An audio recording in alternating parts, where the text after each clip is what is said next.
Please, no!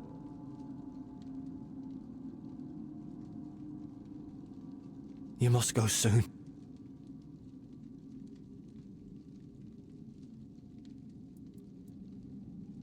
So it was him. I wondered if the man...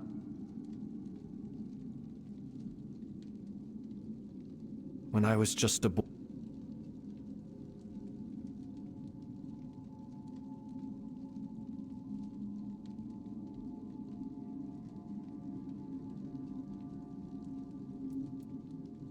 Can't say for sure. I guess they see me.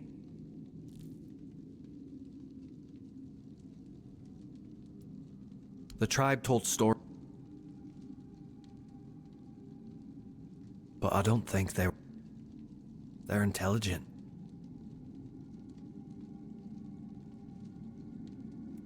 When Erlin cast me, I didn't get far. The beholders found that day. It was the first time I stared at him. It's not that simple. The entrance to the cave.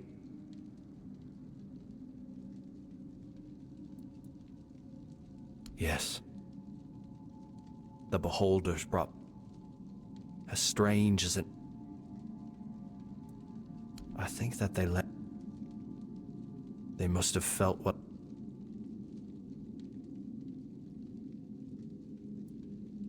Please, just go. The beholders you encounter... More could be coming.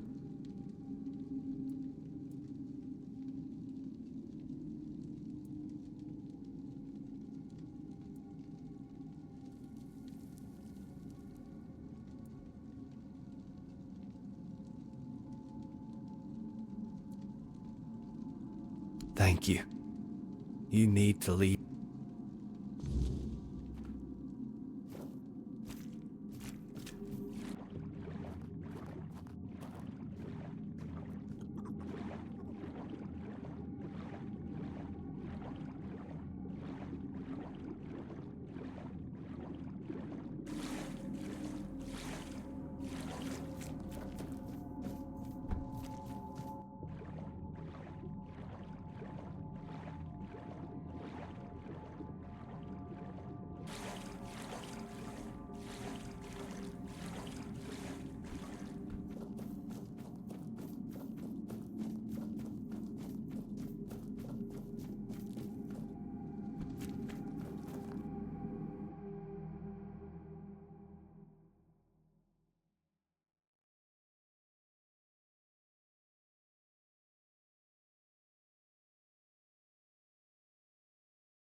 non-Rita wandering through these frigid lands.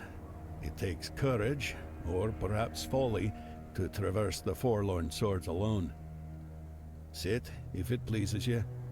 A warm flame is rare here. The farther north you go, the less life you'll find. Nothing but snow, mountains, and the Dalrita, mourning days long gone.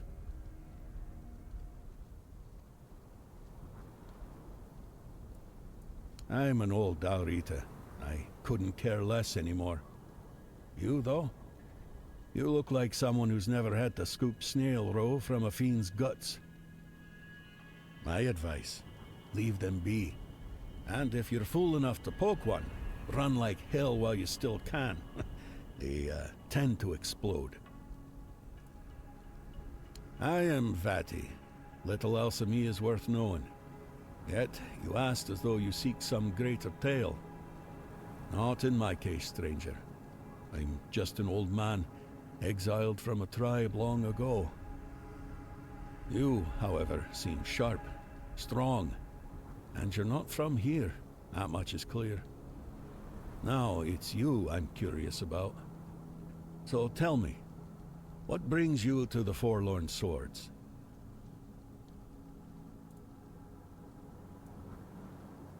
Well, I'll be. I haven't heard a tale like that in years. And what do you need those cursed trinkets for? A mission, you say, and it must be damn important. I'm afraid, however, that in this ruined village, you won't find what you're looking for. But I know someone who might be able to help. Gerfan. That old codger might finally prove useful to someone for a change.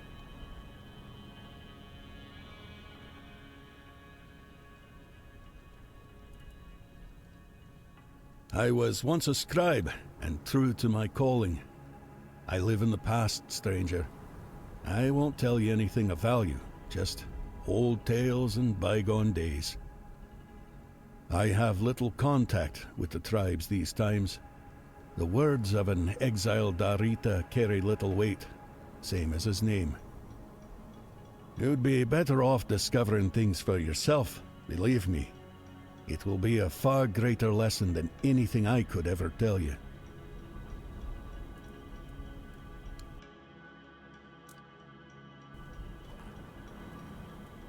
Camelot. They butchered almost everyone from the Gunvaldir tribe. Old Frode, Gunvaldir chief, knew the Camelosians were coming. He called for aid, but no one answered his plea. What a disgrace. And so, divided we fall. Now, his firstborn wages his own war in the south. The Dalrita dared not speak his name aloud.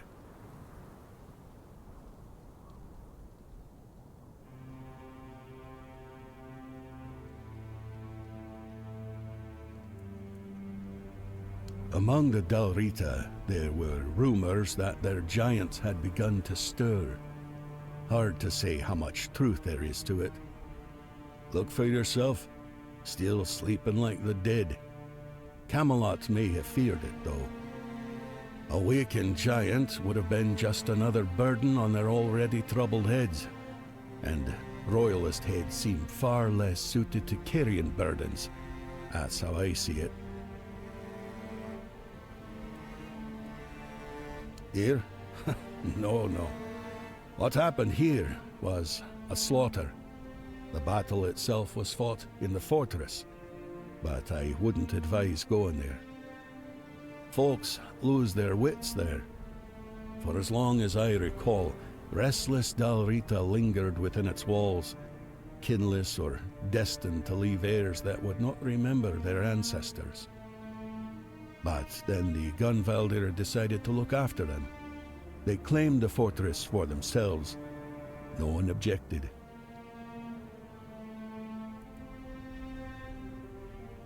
Gunvaldirs had close ties to the spirits of their ancestors. They took in those forgotten as their own, forging a bond with them. In return, the spirits granted them strength, sometimes even coming to their aid. Frode and his people thought moving the battle within the fortress walls would give them advantage. Well, they all died, so that tells you how it turned out. The only tribe living close enough were the Ulfar, but trust me, most would rather raise a toast to their ancestors than meddle with their spirits. Let the dead remain dead, as they say. It's surprising he's still alive, I won't deny. But I understand how he gathered loyal warriors. The mood in the tribes is sour. Some have had enough. They break away and rally to the banner of the proud warlord. A madman's fight against the oppressor. A romantic vision, isn't it?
Who dares disturb the silence of the stone?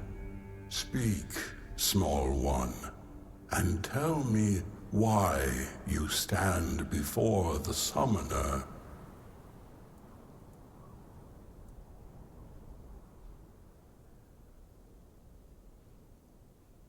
Honor, a rare gift from the living to the forgotten.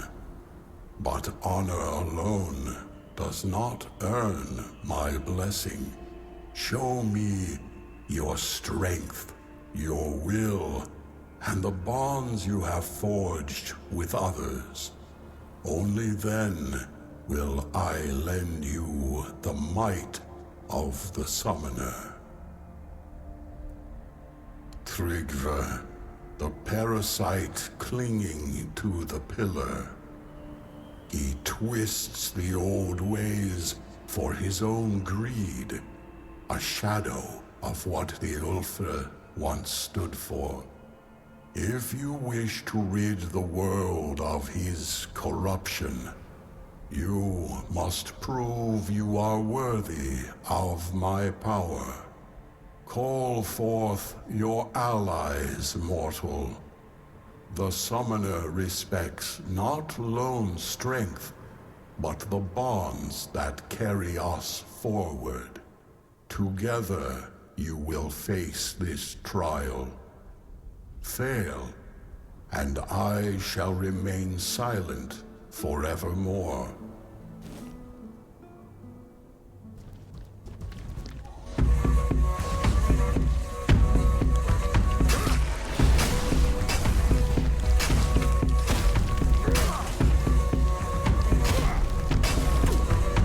You have faced my summons and stood victorious.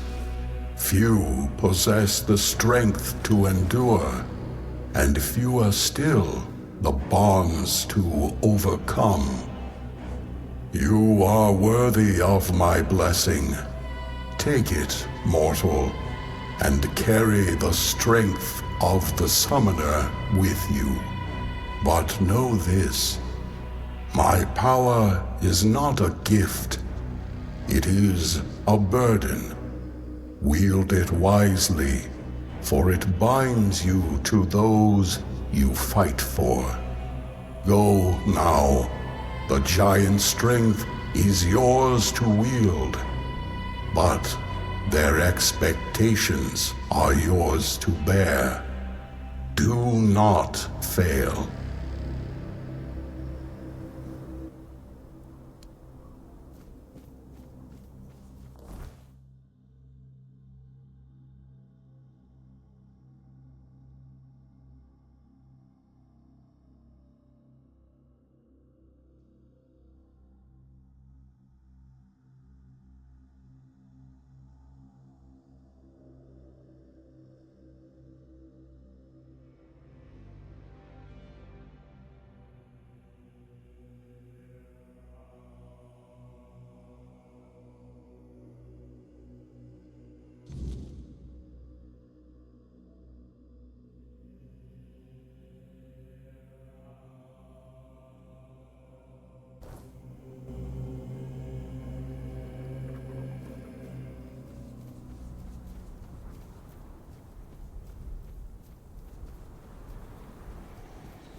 What's that noise?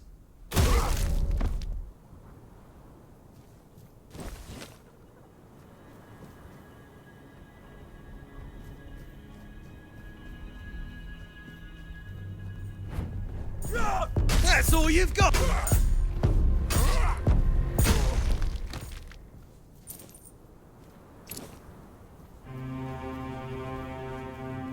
Stay Stay focused!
It's crawling with monsters out there, isn't it? I'm hiding here to get my strength back before moving on. They call me Runner because I'm a fast runner. If I were still with my tribe, I'd have introduced myself as Shaba. But Scarin the Skin Taker gave me that name, and I just got used to it. He's the top dog around here. After I joined him, he called me Runner. Said it was for how fast I run away from a fight. He's one mean son of a bitch. At first, it seemed like we all shared the same idea, uniting the Del Reyta, even the Nameless ones. But over time, he started losing it. He sees conspiracies everywhere. Trusts no one. Stuff like that. I think the power got to his head. I've heard it happens sometimes. Not really. My greatest sin was being a Gunvalder who survived. None of the other tribes would take me in. They think my survival goes against everything the Delrita stand for. Can you believe that? As if surviving is beneath the Delrita. Who needs us dead? Only the worms in the ground. So I joined Scarran the Skin Taker's band. We were like a family, until Scarran decided there was no place for me in his ranks. Out of here. Anywhere. The farther the better. I've got just one last piece of unfinished business keeping me in these lands. But I need a lot more strength before I finish my mission. And all these monsters sure aren't making things any easier. I want to get rid of Scarran the Skin Taker. He shouldn't rule over anyone, and he certainly shouldn't try to unite all the scattered nameless under his banner.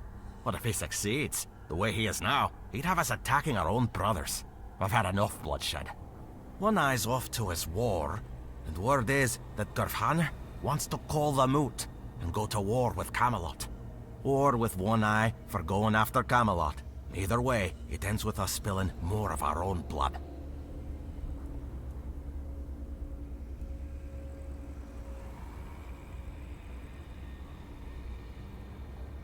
I don't give a shit what you think. I want you to hunt Scarran, because he deserves it. And if he's killed by a non-Rita, it'll be even more of a humiliation for that son of a bitch. If he's gone, I'll be able to go back to my people. To have a normal place, not just some shack in the middle of nowhere.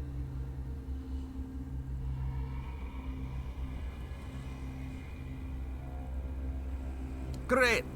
That's what I like to hear. Bring me his head, and I'll share what I took when I left the village. You won't be disappointed. Don't you worry about that.